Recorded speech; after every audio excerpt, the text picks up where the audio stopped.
Evet, şu an güzel şeyler yaşıyoruz. Doğa ve biz.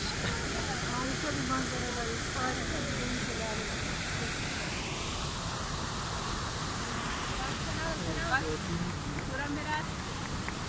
Gökkuşağı oluştu ama gökkuşağı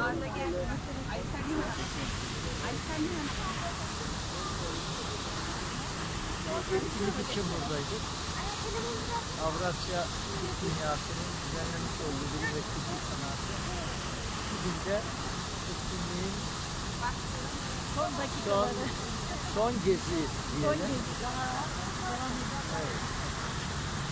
Evet, program akşam devam edecek. Bugün giden de son veriyoruz. En güzel noktada. Evet. Bunu sizden paylaşmak istedik.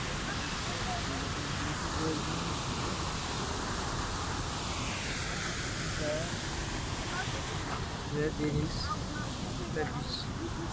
Ve deniz ve biz. Harika.